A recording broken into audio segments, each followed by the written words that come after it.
الحمد لله نحمده ونستعينه ونستهديه ونعوذ بالله من شرور أنفسنا ومن سيئات أعمالنا من يهده الله فلا مضل له ومن يضلله فلا هادي له أشهد أن لا إله إلا الله وحده لا شريك له وأشهد أن محمدا عبده ورسوله أما بعد فإن أصدق الحديث كتاب الله عز وجل وخير الهدي هدي محمد صلى الله عليه وسلم وشر الأمور محدثاتها وكل محدثة بدعة وكل بدعة ضلالة وكل ضلالة في النار أو كما قال النبي صلى الله عليه وعلى آله وصحبه وسلم.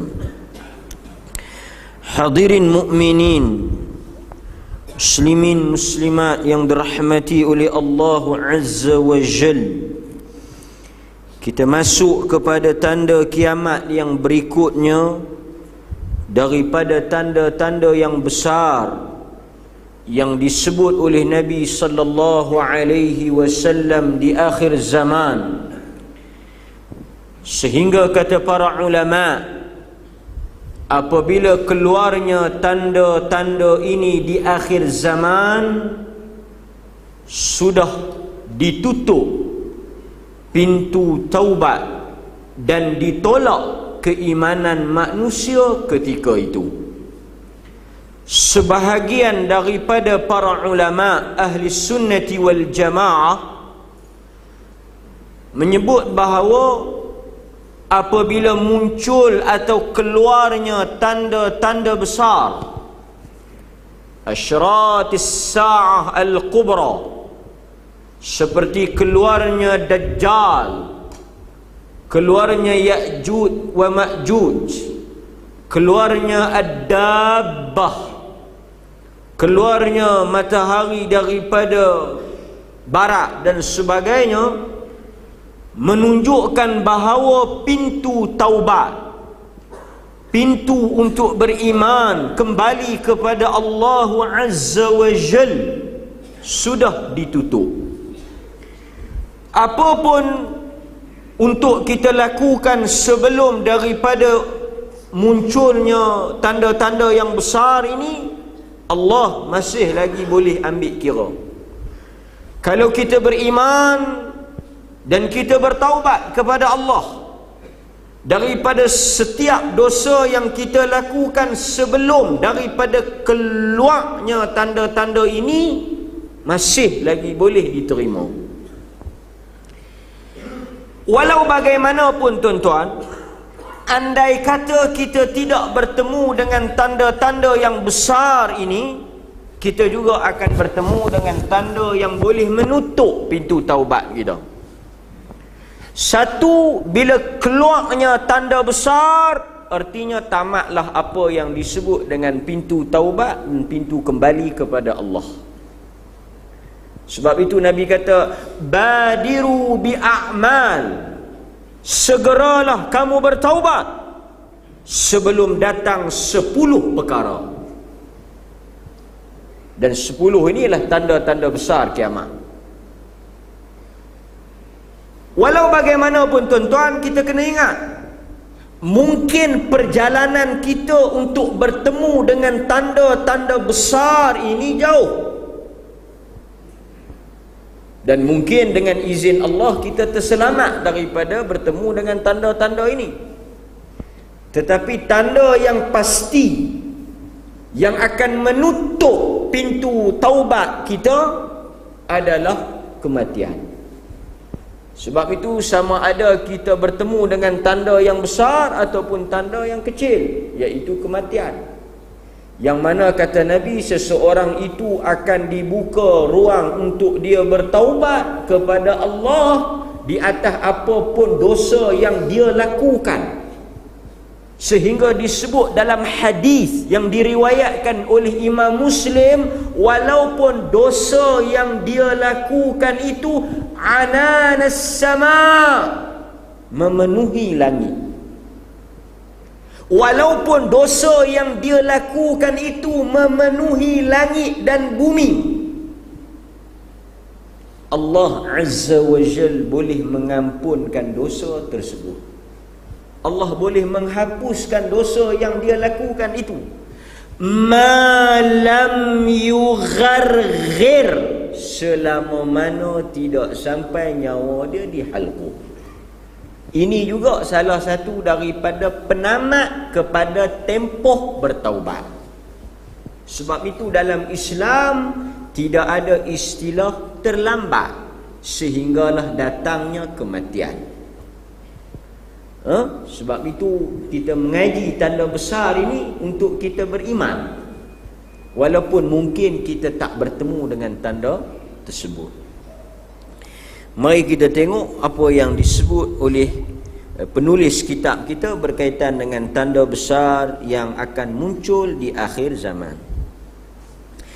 Termasuk daripada tanda-tanda kebesaran Allah apabila hampirnya kiamat, dekatnya kiamat, di antara perkara yang akan muncul ataupun akan keluar pada hari kiamat nanti, dekat dengan kiamat, tanda ni akan keluarnya haiwan yang melata, ad-dabbah dia panggil. Maknanya akan keluar daripada perut bumi satu binatang yang merangkak, melata di atas permukaan bumi. Dan di antara luar biasanya binatang ini, dia akan bercakap dengan manusia, dia akan berhujah dengan manusia, dia akan mendengar apa yang manusia cakap, dan dia akan membalas percakapan yang manusia ucapkan itu.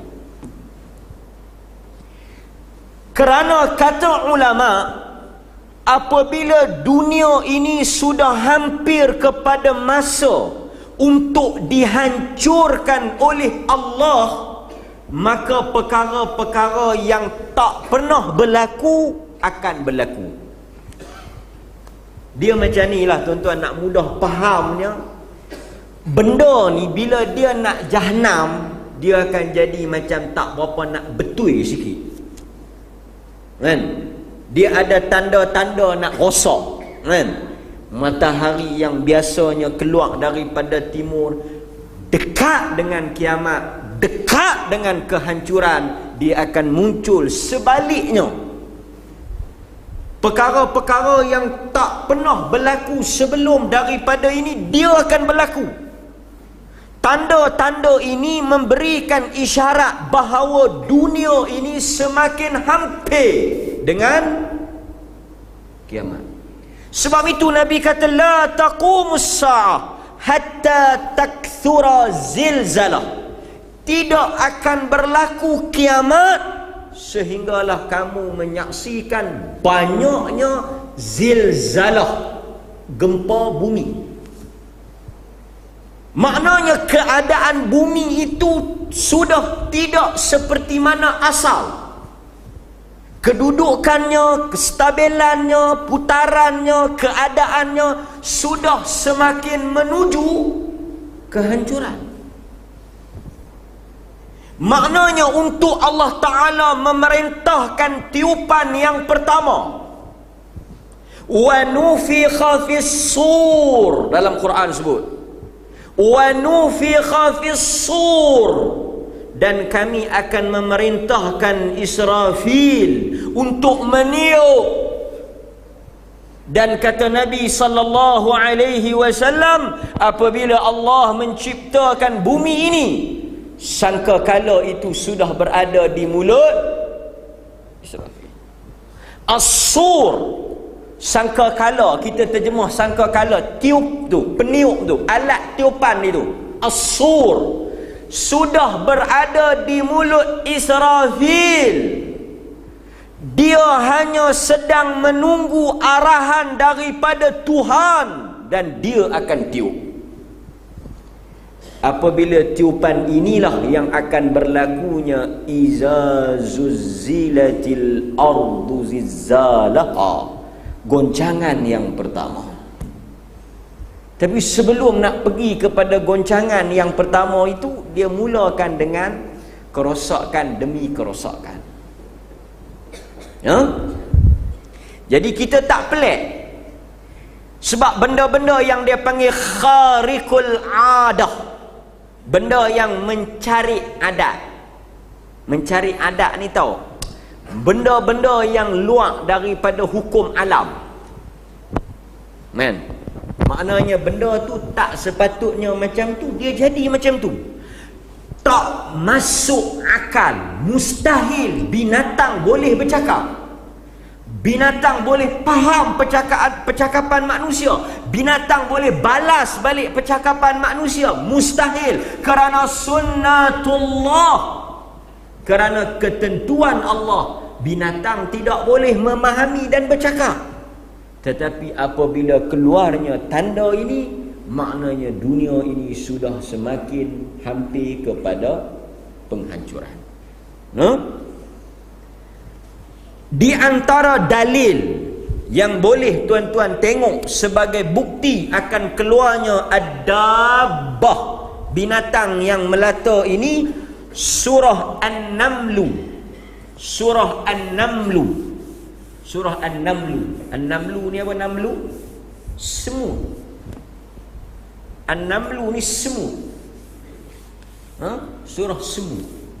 Allah sebut tentang binatang ini dalam surah An-Namlu ayat 82. Wa idza waqa'al qaul 'alaihim akhrajna lahum dabbatan minal ard tukallimuhum anna an-nas kanu bi ayatina la yuqinun. Quran sebut dalam surah An-Namlu, Allah kata wa idza waqa'al qaul, apabila hampirnya kiamat, waqa'al qaul, telah jatuhnya keputusan, akhrajna, kami keluarkan. Akhraja, Tuhan keluarkan. Kalau kharaja, keluar. Akhraja, mengeluarkan.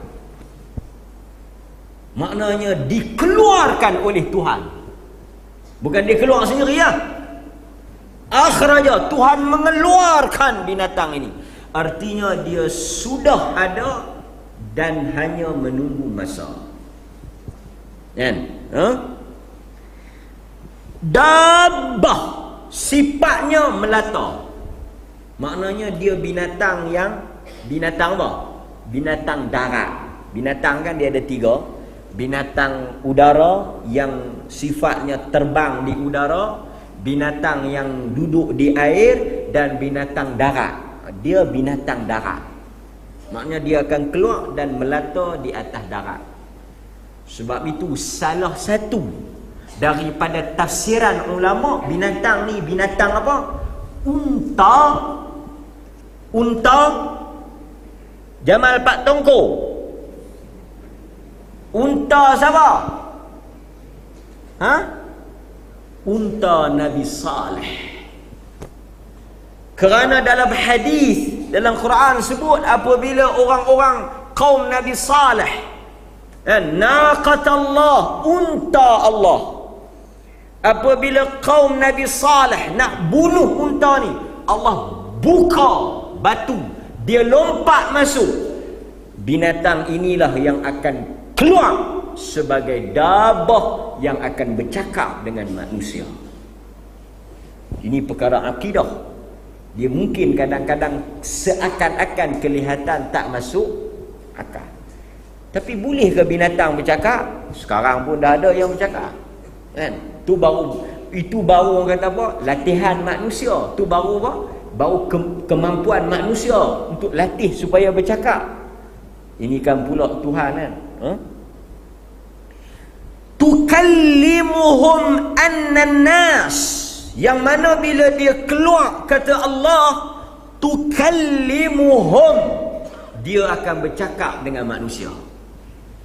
Maknanya tujuan dia keluar tu untuk kita kata apa, mematahkan hujah manusia. Maknanya dia akan berdialog dengan manusia. Bila dia keluar esok, salah satu daripada tujuan Allah keluarkan dia untuk berhujah dengan manusia. Apa yang akan dia cakap dan apakah butir perkataan, isi konten kepada perkataan binatang ni. Quran kata kanu bi ayatina la yuqinun, dia akan menghentam manusia yang tidak mempercayai Al-Quran. Dia kata, lihat apa yang kamu dustakan, yang kamu tidak percaya, aku sebagai bukti bahawa apa yang Tuhan janjikan itu benar. Dia akan bercakap. Mungkin selama ini tak percaya, tak yakin, tak boleh terima. Dia keluar sebagai binatang, dia bercakap, membenarkan Al-Quran, dan dia mempertikaikan manusia yang tak percaya untuk tengok dia sebagai bukti bahawa apa yang disebut oleh Nabi dan diberitahu dalam Al-Quran pasti berlaku. Sebab itu tuan-tuan, Nabi sebut dalam hadis yang diriwayatkan oleh Al-Imam Al-Bukhari, Nabi sebut apa? Ketika mana Nabi berdiri di hadapan kaum dia, Quraisy, orang Mekah, dalam hadis yang diriwayatkan oleh Al-Imam Al-Bukhari, Nabi kata apa? Perumpamaan aku dengan kamu ni, orang manusia ni, umpama apa? Seperti orang yang datang membawa berita. Aku dengan kamu ni umpama orang yang membawa berita, kata Nabi. Sebab itu Nabi itu apa maksud Nabi? Nabi itu asal perkataan apa? Nabi, pembawa berita, penyampai berita. Naba, kan naba. Amma yatasaalun, mereka itu saling bertanya-tanya. Anin naba, tentang berita. Nabi yang kita dah sebut, Nabi Muhammad tu pembawa berita. Nabi daripada perkataan naba, berita. Duk sebut 60 tahun dah Nabi, tak ketahuan makna apa. Kan? Pembawa berita, Nabi beritahu, aku adalah pembawa berita. Yang mana pembawa berita ni orang yang dia berhadapan, berita apa pun lah, surat khabar apa pun lah, apa isu pun, dia akan pergi pada dua tim. Satu kelompok yang apabila dibawa berita, mereka akan percaya, mereka akan terima dan beriman. Tak kira dalam apa situasi, keadaan pun tuan-tuan, dua pok ni akan sentiasa ada sampai kiamat. Bila bawa berita, percaya. Nabi kata percaya, dan mereka ikut, dan mereka menyelamatkan. Nabi bawa perumpamaan satu orang yang datang bagi tahu ada tentera nak serang. Aku macam tu lah. Sebab itu dalam Quran kata apa? Hatta ya'tiya amrullah, sehingga datang keputusan Allah. Dan Nabi bagi tahu juga, sebahagian daripada yang mendengar, yang apa yang aku sampaikan ni dia dengar, tetapi dia tidak percaya. Kata Nabi, orang yang mendengar dia akan selamat, Tetapi orang yang tak percaya, dia akan binasa apabila datangnya keputusan itu. Keputusan tu apa dia tuan-tuan? Kiamat. Maknanya orang yang percaya, Nabi bagi tahu akan berlakunya kiamat, akan berlakunya apa yang disebut dengan hari kehancuran. Dia akan bersedia untuk berhadapan dengan hari tersebut. Sebagaimana pengikut Nuh alaihi salam, ketika mana Allah memerintahkan Nuh. Sebab itu Al-Quran dengan sunnah ni Nabi sifatkan apa? Al-Quran dengan sunnah ni Nabi umpamakan seperti apa? Minum ayak tu. Asyik baik masuk siakak malam ni. Nabi umpamakan Al-Quran dan As-Sunnah umpama kapal Nabi. Nabi kata Quran dengan Sunnah seperti kapal Nabi Nuh. Siapa yang naik? Siapa yang naik itu maksud apa? Siapa yang ikut Quran dan Sunnah, seumpama dia naik kapal Nabi, dia akan selamat. Tetapi siapa yang tidak naik sama, maknanya tidak ikut Quran dan Sunnah, dia akan jadi seperti mana kaum Nabi Nuh yang tak naik bahtera Nuh. Ketika Nabi Nuh buat kapal dia, ketika Nuh buat kapal dia, sebahagian percaya, tetapi sebahagian besar mengatakan Nuh ni gila. Dan yang buat kapal tu, yang buat sama dengan Nuh tu, dia tahu kau kata akan jadi banjir besar. Mereka pun harap ke Nuh saja. Kalau Nuh bohong, bohonglah. Itu yang dinamakan dengan iman. Pasal apa mereka buat? Tanda hujan pun tak ada. Pokok hujan pun tak ada. Tanda kata nak ribut pun tak ada. Tak ada tanda. Cuma Nuh bagi tahu Tuhan suruh kita buat kapal. Atas percaya pada Nuh sajalah mereka buat. Nak jadi tak jadi mereka pun tak tahu. Dan mereka pun rasa kalau ikut logik,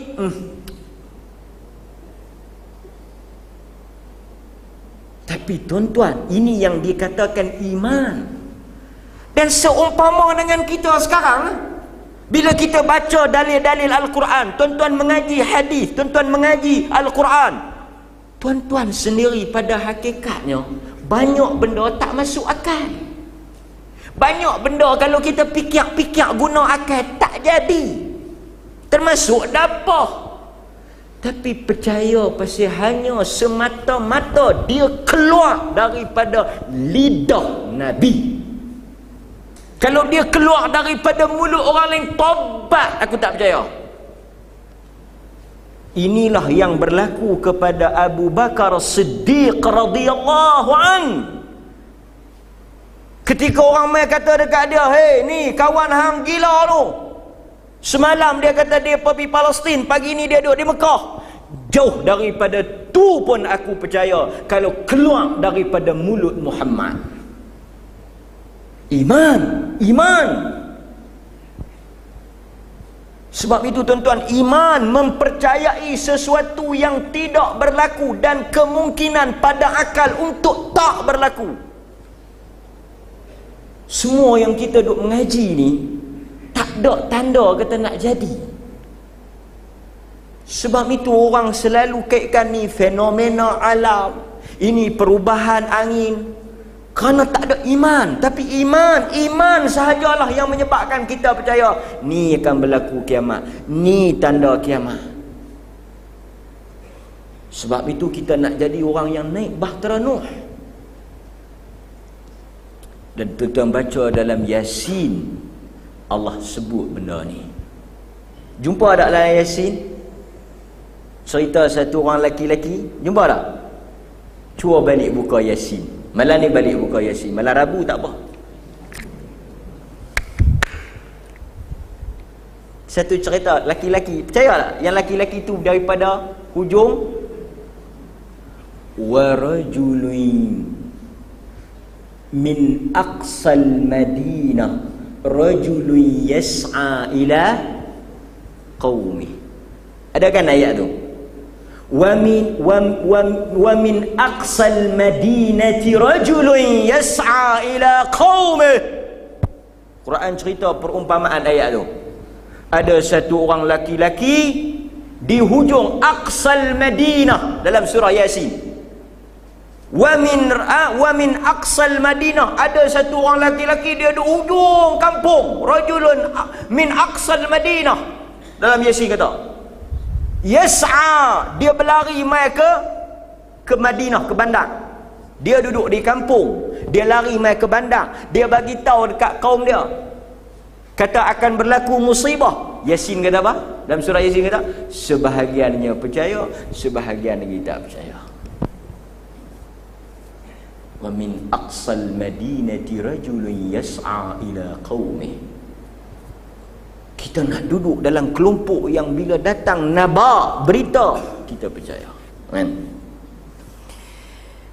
Okey.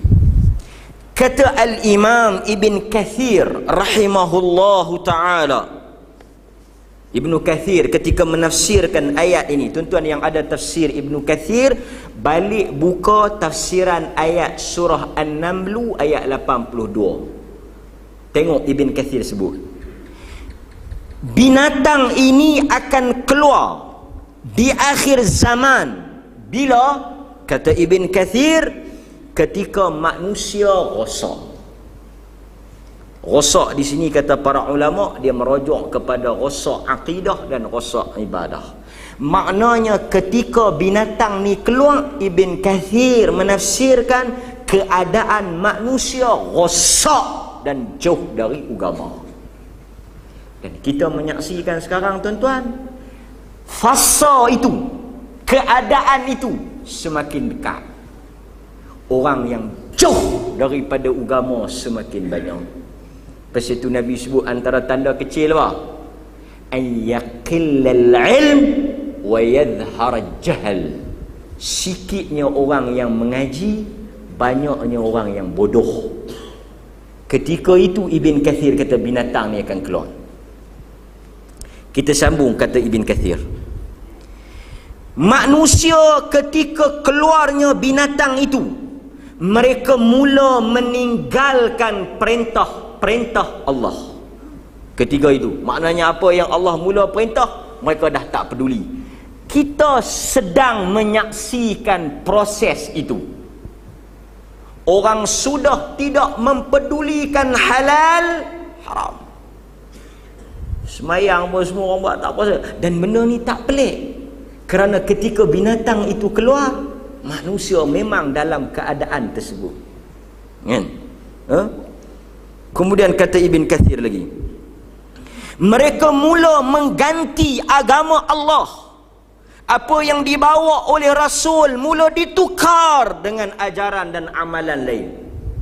Ibn Kathir kata, apa yang dibawa oleh Rasul, ajaran Rasul mula ditukar, mula diubah mengikut cara dan kehendak mereka. Inilah yang berlaku kepada Yahudi dan Kristian. Itu apa yang disebut oleh Ibn Kathir. Dalam hadis riwayat Imam Muslim, Nabi telah menyebut tentang keluarnya binatang ini.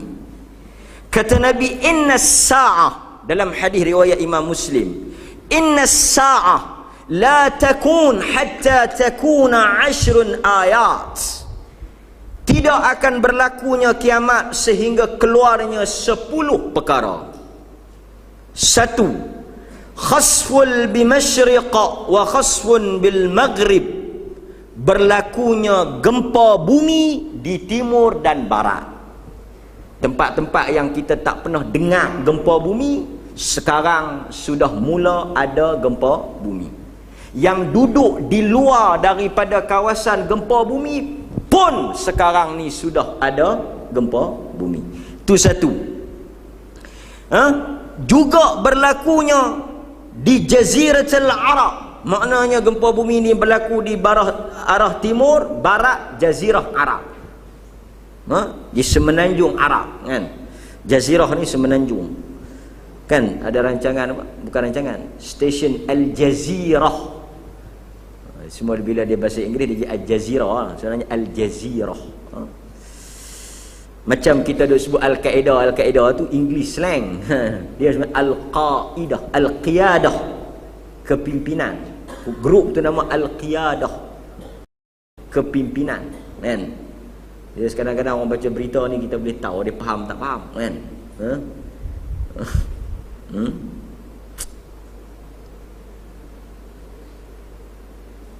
Macam dia sebut apa?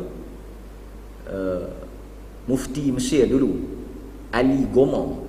Gomo mana ada Gomo? Gomo tu bahasa Inggeris. Nama dia Ali Jumu'ah. Bahasa Inggeris Ali Gomo. Tapi tak apa kan. Tak rosak akidah pun. Kedua, apa dia? Keluarnya dukhan. Ni pun kita dah sebut. Dukhan, asap. Tapi ini bukan jerbu. Jerbu tu lain. Ini masalah dia. Okey.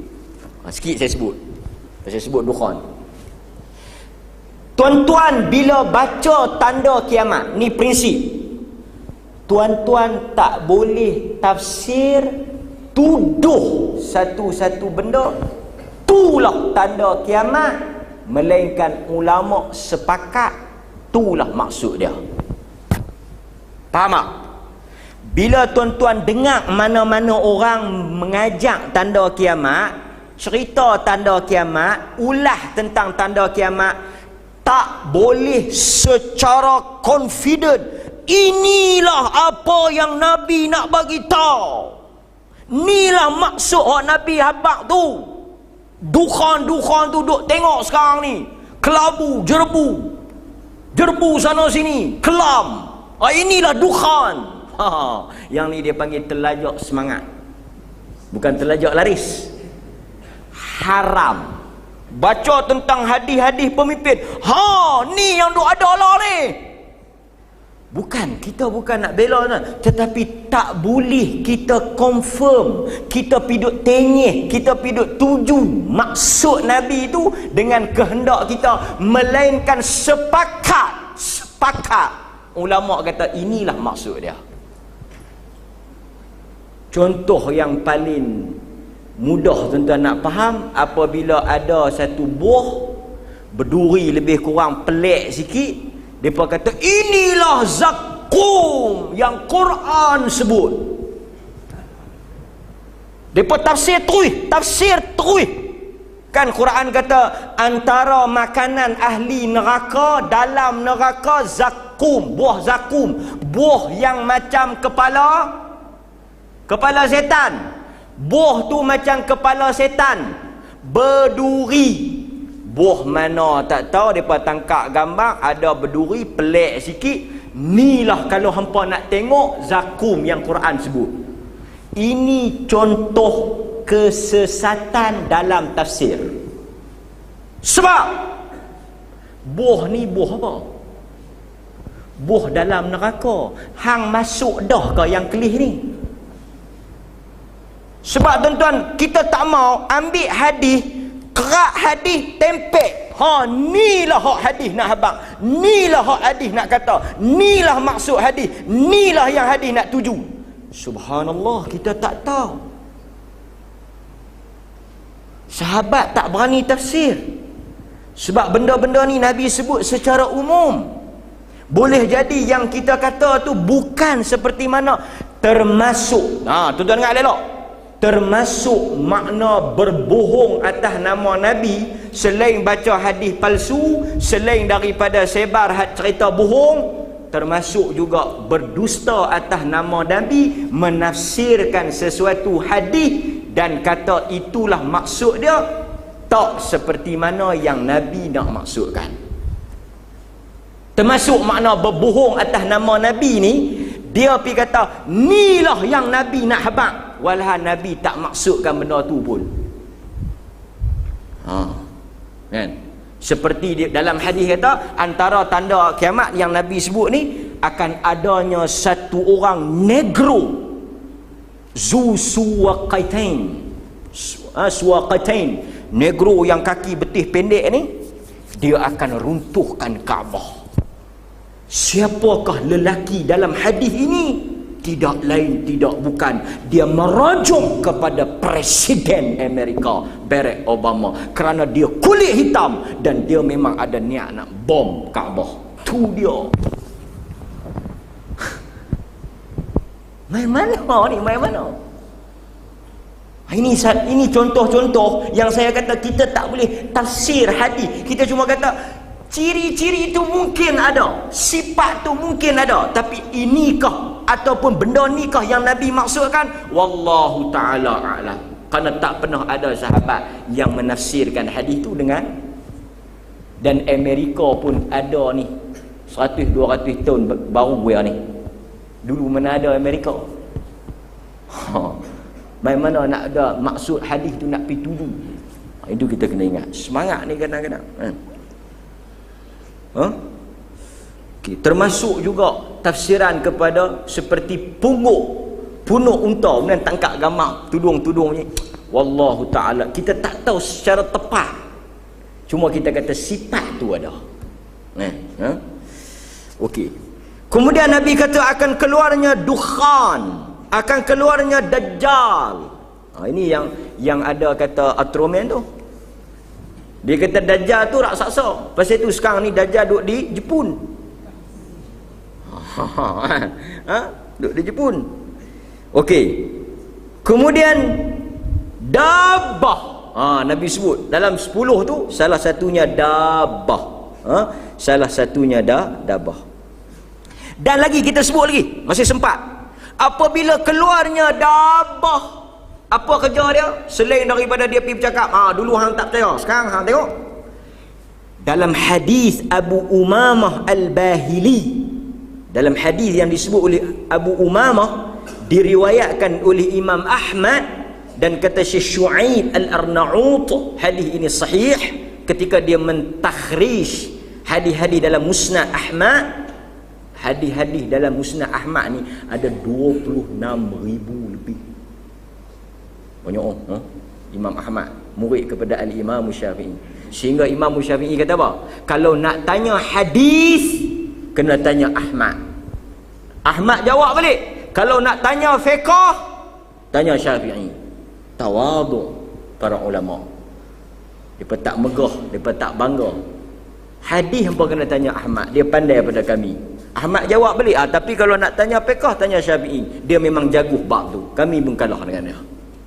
Saling meraihkan. Tiba-tiba mai kat kita, ahli sunnah mestilah mazhab Syafi'i. Ahmad mazhab apa? Ni orang terlajak, tak semangat ni. Keluarnya dabbah dalam hadis tu, takhruju dabbah. Dia keluarnya binatang itu, salah satu daripada tugas dia, diarahkan oleh Allah untuk dia menulis. Dia akan picok, tulis kafir di dahi dan hidung orang kafir. Dia pergi kat orang kafir, dia tulis. Dia tulis. Sehingga kan boleh dikatakan ketika itu tak ada orang yang tak ditulis melainkan ditulis. Apa maksud dia? Banyaknya orang kafir. Dalam hadis itu sehingga tersebarnya tulisan. Tersebarnya tulisan itu maknanya banyak muka yang ditulis, memberi isyarat ketika itu banyaknya orang kafir. Sebab orang dah tinggal agama, tukang agama kan. Sekarang pun agama hanya tinggal di kampung-kampung saja. Di bandar-bandar orang tak cara sangat ada ke agama ni kan. Di kampung-kampung pun hok duk kira bab agama ni pun tak tahu apa lekor ni kan. Sehingga kan bercakaplah penduduk bumi, hang beli unta ni kat siapa? Ni Nabi apa?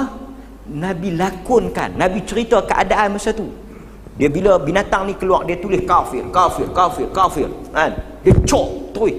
Sehingga orang kafir tak boleh nak elok, tak boleh nak lari. Sehingga kan bila orang tanya, hang beli unta ni daripada siapa? Dia tak jawab dah daripada kapiang, daripada orang yang diconteng mukanya. Tengok, ketika itu, kan? Lepas tu kita minta berlindung, kan? Dan Nabi sebut dalam hadis riwayat Imam Muslim daripada Abu Hurairah radhiyallahu an, kata Nabi, badiru bi a'mal sittan, segeralah kamu melakukan amalan. Sebab itu tuan-tuan, hadis ini umum. Badiru bi a'mal, segerakan amalan, maknanya tak perlu tunggu dabah, tak perlu tunggu binatang melata.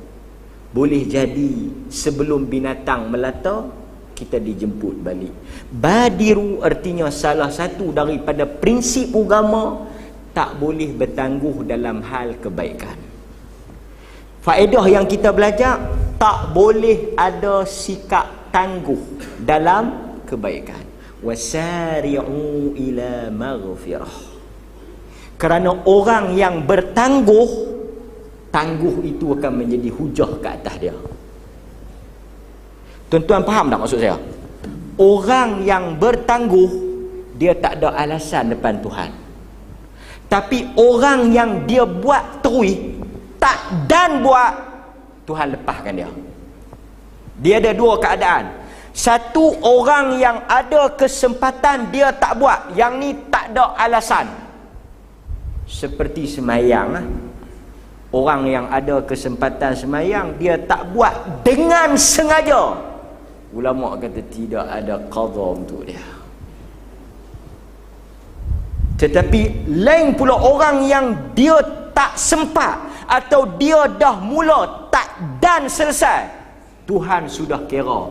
Antara buktinya hadis Bukhari tentang taubat orang yang bunuh 100 orang. Dia tak sempat bertaubat, tak bertaubat pun, baru bergerak untuk bertaubat. Tuan-tuan kena pastikan diri tuan-tuan duduk dalam kelompok yang kedua, yang dah buat dan tak dan, selesai tak selesai, sudah tak sudah, Tuhan tak ambil kira. Tapi kalau tak start buat, Tuhan tak lepas untuk kes yang macam ni. Okey. Antara yang kamu kena segera, tulu' asy-syams min maghribiha, keluarnya matahari daripada barat. Dukhan, asap. Dajjal, keluarnya dajjal. Au dabbah, atau keluarnya binatang melata. Kata para ulama, binatang melata ini tanda yang paling akhir keluar. Sebab Nabi susun. Nabi kata apa? Matahari dulu, kemudian keluarnya Dajjal, keluarnya Ya'juj Ma'juj, keluarnya asap. Dabah ni, kebanyakan hadis yang sebut tentang dabah binatang ni, dia akan duduk tertib yang lah. Sehingga ulama kata isyarat ni tanda yang paling lewat keluar. Yang terakhir apa dia? Yang terakhir satu api yang akan ligan. Dia kita tak sempat malam ni, kuliah yang akan datang. Satu api ni last lah. Satu api yang akan ligan orang beriman. Tapi bukan nak bakar, cuma nak himpunkan orang beriman satu tempat sebelum berlakunya kiamat. Jadi bila api itu ligan, dia tak bakar kita, tapi kita lari, dia menghambat, halau kita pergi berhimpun satu tempat, kemudian berlakulah apa yang disebut dengan kehancuran. Kan? Okey. Kata Al-Imam Al-Alusi, yang dimaksudkan dengan tukallimuhum, dia bercakap itu antara ucapan dia kepada manusia. Kenapa? Ini ucapan dia, kata Al-Alusi, ucapan dia tentang tajuk kenapa kamu tidak beriman dengan adanya kiamat. Itu soalan yang dia cakap pada manusia. Apa yang kita boleh faham? Orang yang diajak bercakap dengan binatang ini dua saja. Orang yang tidak beriman dengan kiamat, maknanya orang bukan Islam, dan munafik. Kerana orang Islam, dia tak boleh tolak kerana kiamat termasuk, kiamat ni duduk dalam bab apa? Bab beriman dalam rukun iman. Artinya orang beriman tidak akan bercakap dengan binatang ini, dan dia tidak akan cari orang beriman. Orang yang akan dia cari dan bercakap, dan dia akan tulis di muka mereka, orang yang menolak rukun iman yang kelima ni. Mudah-mudahan sebelum keluarnya Dabbah, kita termasuk daripada mereka yang selamat daripada fitnah. Kita bagi laluan kepada azan, dan saya akan jawab soalan tuan-tuan insya-Allah taala.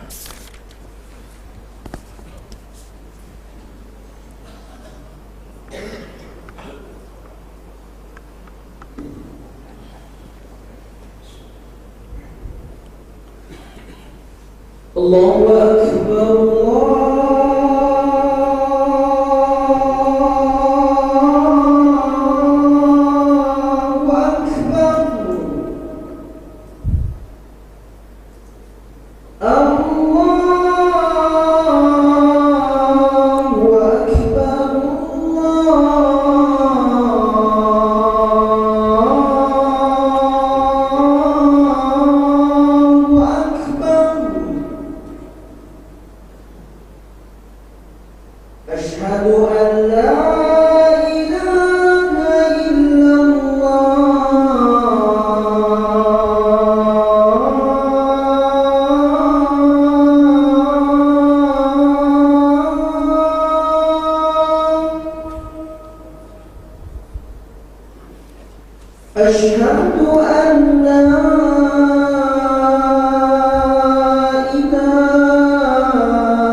Abdullah ibn Mas'ud radhiyallahu an, ketika orang tanya bilakah dabbah binatang ini akan keluar, dia kata ketika Al-Quran diangkat.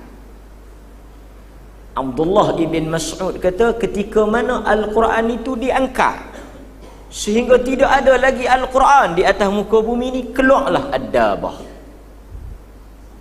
Kemudian sahabat kata, macam mana Quran boleh diangkat walau Quran berada di dada-dada manusia? Manusia menghafal Al-Quran. Kalau masahah boleh hilang, boleh terbakar, tetapi bagaimana Al-Quran yang ada di dada-dada manusia? Tak mungkin Quran akan hilang. Dalam salah satu daripada tanda kiamat, Al-Quran akan diangkat. Salah satu cara Allah Ta'ala mengangkat Al-Quran dengan disebut dalam hadis yang diriwayatkan oleh Al-Imam Abu Dawud, biqabdil ulama, dengan dimatikan para ulama. Cara Allah mengangkat Al-Quran, mengangkat ilmu dengan biqabdil ulama, dengan menggenggam, mencabut ulama.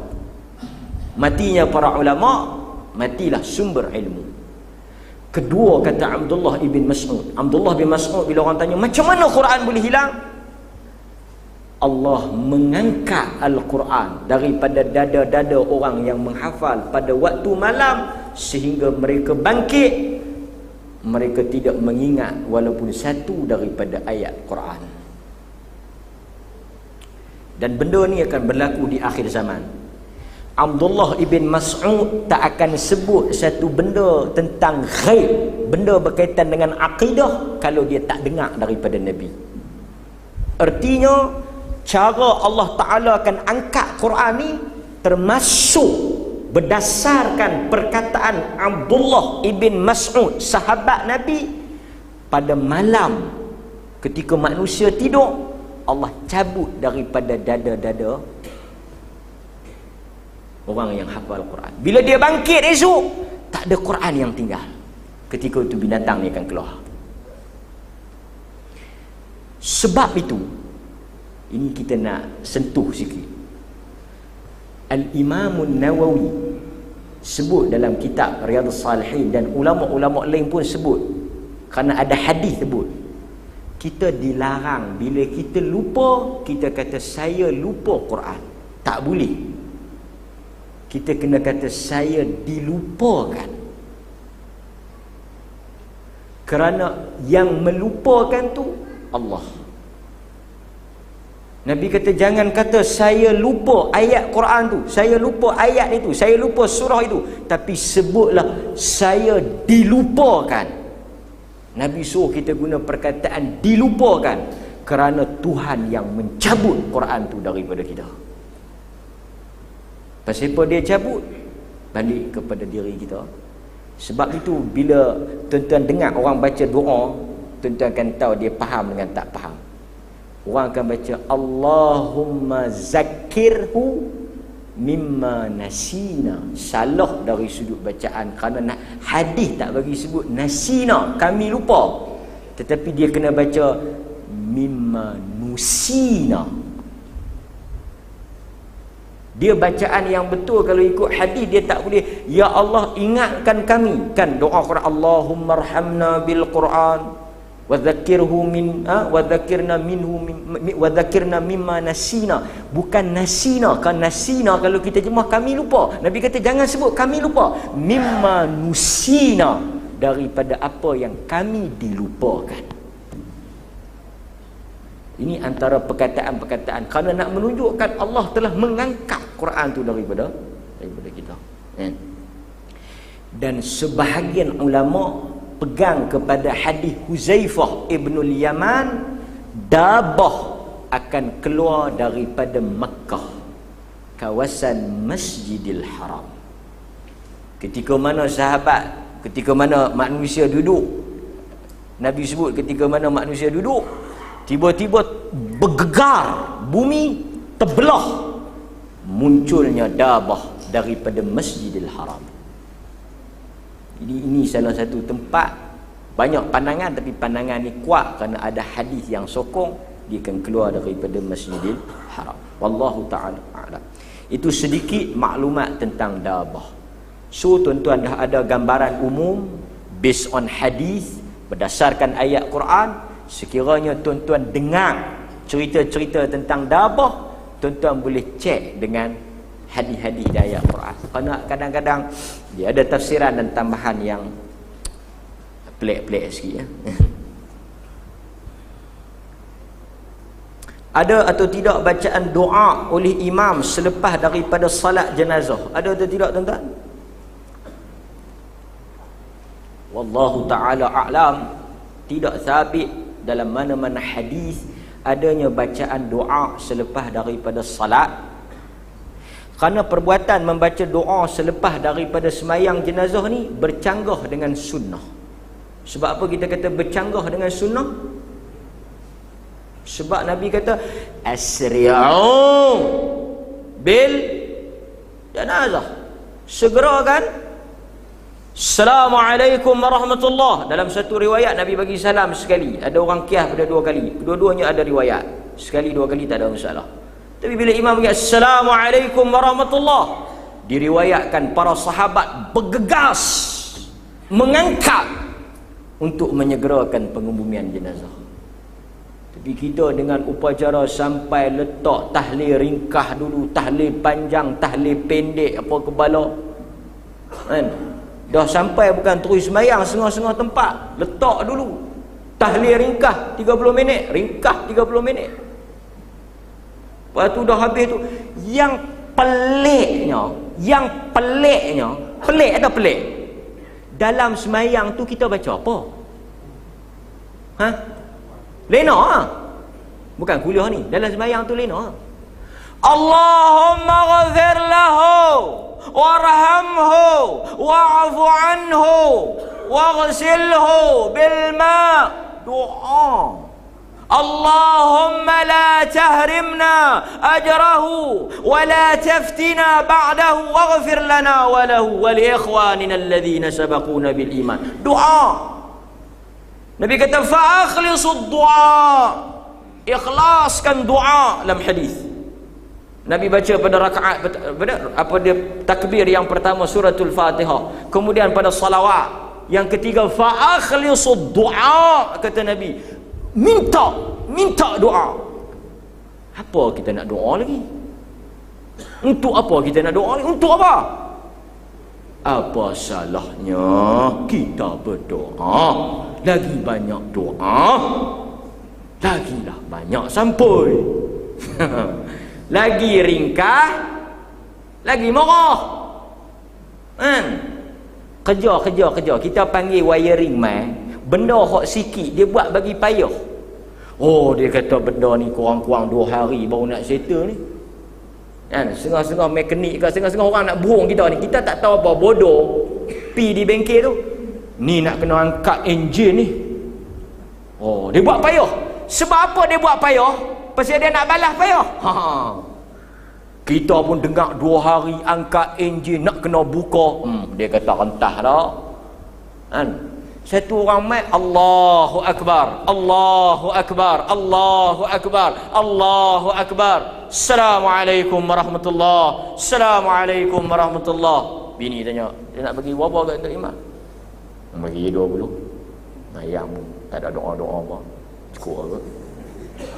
Tapi kalau habis kan, Allahumma ghafir lil muslimin wal muslimat wal mu'minin wal mu'minat, sampai lenguh tangan tu kan? Berapa kali dah? Bagi ingat dah, bagi doa panjang lama, tua letih tu. Dia semua akal jenuh. Tak ada sabit dalam riwayat asri'u bil janazah, segerakan salat, segerakan pengumian. Sampai lagi balun lagi doa selapis. Tak ada dalam riwayat, tak ada dalam hadis. Lau kana khair, kalaulah berdoa selepas daripada salat itu baik, la sabaquna ilaih, pasti sahabat dan orang-orang yang ikut Nabi akan buat. Tidak ada. Nabi Assalamualaikum balik. Cuma bila sampai di kubur, istaghfiru li akhikum, Nabi kata kan?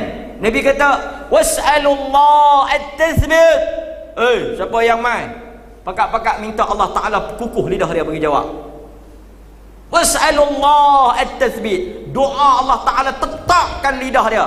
Istaghfiru li akhikum.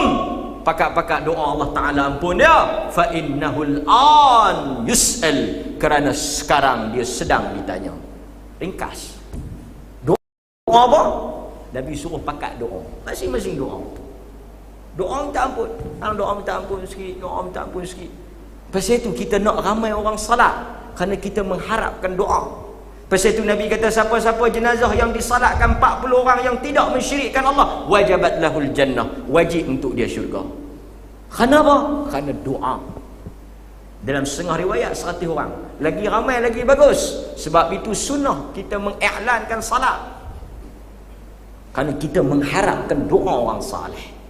Mai orang-orang saleh, orang masjid doa, Allahumma ghafir lahu. Saya kawan, Allahumma ghafir lahu. Kena 2-30 orang, Allahumma ghafir lahu, Allahumma ghafir lahu. Salah seorang yang salat itu orang yang mustajab doa dia. Ampun dosa kita. Allahu akbar. Pasal itu kita harapkan orang lain. Bukan kita mengharapkan duit dia, tapi kita mengharapkan doa dia. Kan? Okey, ada satu lagi soalan. Ini masuk. Apakah hukum kita menolong, apakah hukum memberi sumbangan kepada orang bukan Islam yang ditimpa musibah termasuk kematian? Boleh? Harus. La yanha, surah Al-Mumtahanah ayat 8 kalau tak silap, lupa. Surah Al-Mumtahanah. La yanhaakumullahu 'anil ladzina lam yuqatilukum fid din. La yanhaakumullah 'anil ladzina lam yuqatilukum fid din wa lam yukhrijukum min diyarikum an tabarruhum. Quran guna perkataan tabarruhum wa tuqsitu ilaihim. Allah kata apa? Allah la yanhaakumullah. Allah tak larang kamu untuk apa? Untuk tabarruhum, buat baik. Buat baik kepada orang kafir dengan syarat lam yuqatilukum fid din, yang tidak memerangi kamu, wa lam yukhrijukum min diyarihim, dan tidak mengeluarkan kamu daripada kampung. Maknanya yang tak bermusuh dengan kita. Quran kata antabarruhum, buat baik dengan mereka. Wa tuqsitu ilaihim, berlaku adillah dengan mereka walaupun mereka kafir. Sebab itu ulama bincang, kita pergi perang dengan orang kafir ni pasal kafir dia ke pasal dia lawan kita? Sebab ke semua hadis yang cerita bab kafir ni, dia guna ni tinggi sikit lah, bukanlah tinggi mana, tapi bahasa sikit. Semua hadis yang cerita piduk katuk orang kafir ni, dia guna qatala. Maknanya orang kafir tu pun sama naik. Orang kafir tu pun sama naik, hampa pi perang lah. Kata ulama, seolah-olah kalau dia tak memerangi kita, haram untuk kita pergi start kacau. Pasal itu dalam Islam, kita bila masuk negara orang bukan Islam, perang, kita tak boleh katok dia punya gereja, tak boleh musnahkan tokong-tokong dia, tak boleh sentuh kuil-kuil dia. Dan siapa yang lari pergi duduk dalam tokong, termasuk padri-padri Tok Sami, haram dibunuh kerana mereka tak terlibat Islam. Kan? Pasal itu kalau ada jiran, ayat ini juga digunakan oleh ulama yang membolehkan makan sembelihan, akikah dan korban.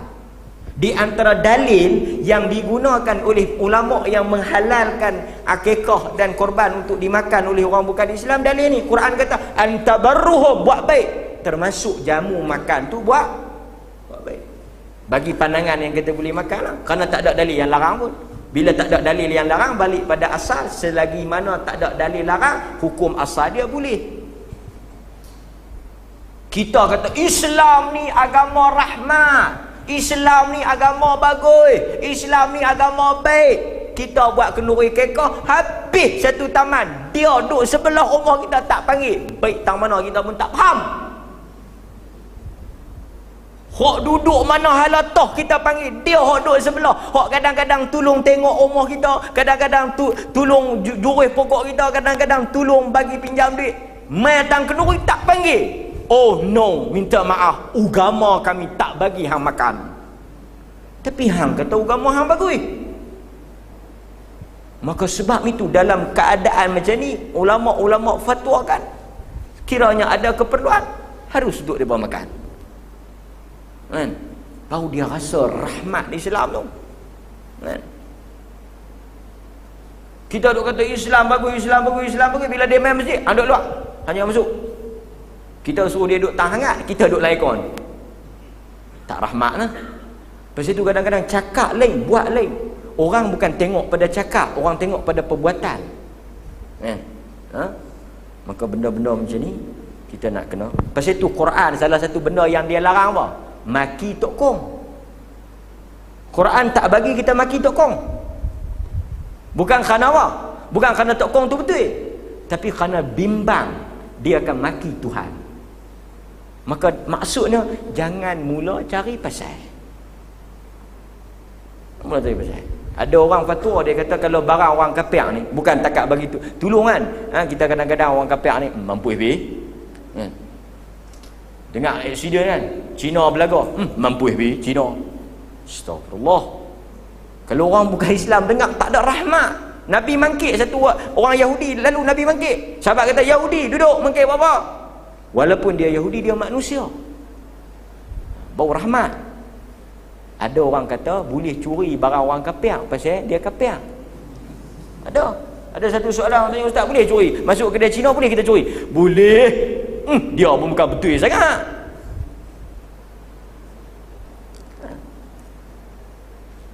Pasal itu bila bercakap tentang hudud, dia kerak semua tangan. Baik tangan tu Melayu, baik tangan tu Cina, baik tangan tu Hindu. Nama kata tangan tu mencuri, kerak. Hukum dia tak ada double standard. Orang atas curi kita kerak, orang bawah curi kita kerak, Islam curi kita kerak, agama lain kita kerak. Pasal dia duduk dalam negara kita, dia kena ikut cara kita. Tak mau keluar. Dan dia tak perlu takut kalau dia tak curi. Dan kita pun tak gila nak pergi kerak, tak tahu halau.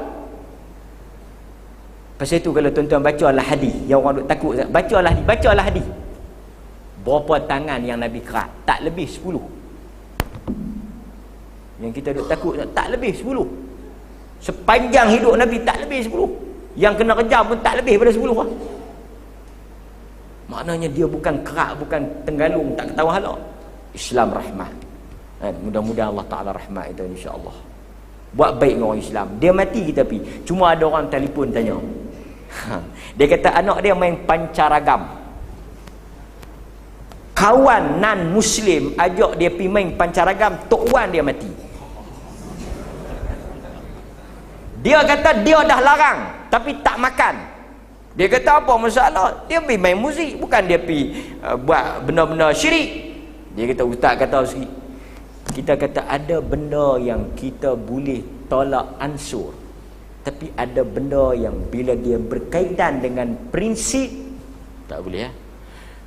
Orang bukan Islam dia main muzik atau dia buat apa-apa upacara berkaitan dengan kematian, confirm dia ada kepercayaan i'tiqad yang tertentu. Dan kita pegang tuan-tuan, apapun yang berlaku, lakum dinukum wali. Apa pasal dia pergi tak duduk dia pergi main pancaragam? Mesti ada ajaran agama dia. Dan bila kita pergi main sama, artinya kita redha upacara agama tu. Dalam hadis Abu Dawud, Nabi kata apa? Man tashabaha biqaumin, siapa yang mencontohi sesuatu ajaran, amalan, perbuatan agama orang lain, fahuwa minhum, dia termasuk dalam agama tu. Agama Cina makan pakai chopstick, kita nak makan pakai chopstick, yang tu dia tak panggil menyerupai kafir, tapi dia panggil menyerupai Cina. Dia kena beza. Dia kata hang ni kafir ni makan pakai chopstick, maka makan roti canai menyerupai agama Hindu. Tu yang kita makan tosai apa tu? Tak menyerupai Hindu. Tak, ni dia kata Indian food. Maka kita kena faham menyerupai tu. Pasal tu dalam buku-buku Jawi lama. Tuan-tuan kalau baca dalam buku-buku Jawi lama, di antara perkara yang menggugurkan akidah, memakai topi tu. Residen orang putih tu. Tu pakai topi Presiden British tu. Pakai tie. Dalam kitab Jawi lama, antara perkara yang gugur akidah batal Islam pakai tie. Kerana mereka menganggap tie, pakaian tu sebahagian daripada agama. Pasal padri pakai. Macam kita kata jubah. Jubah pakaian Arab. Baju Melayu pakaian Melayu. Dia bukan pakaian agama. Dan agama ni nak bagi tahu, agama kita tak ada pakaian. Tak lah. Maksudnya tutup aurat lah. Sebab itu Islam, bila dia pergi ke India, dia pergi mana-mana orang Buddhis terima. Pasal apa? Hang pakai apa pun tak apa, janji tutup aurat. Pasal tu kalau tuan-tuan raya ni nak pakai baju ala-ala Cina, tak apa. Cuma Islam haramkan orang perempuan pakai baju laki-laki, orang laki-laki pakai baju orang perempuan. Tu tak boleh. Tapi kalau benda tu, sebab saya tu kita tanya, amalan tu budaya ataupun tidak? Amalan tu budaya ke agama? Orang kafir buat kerana budaya ke kerana agama? Kalau dia buat kerana itu budaya dia, adat dia, tak apa. Seperti orang Cina, dia suka warna merah kerana memang budaya dia merah tu ong. Kita kalau nak bubuh merah sama tak apa, tapi jangan duk percaya ong sama.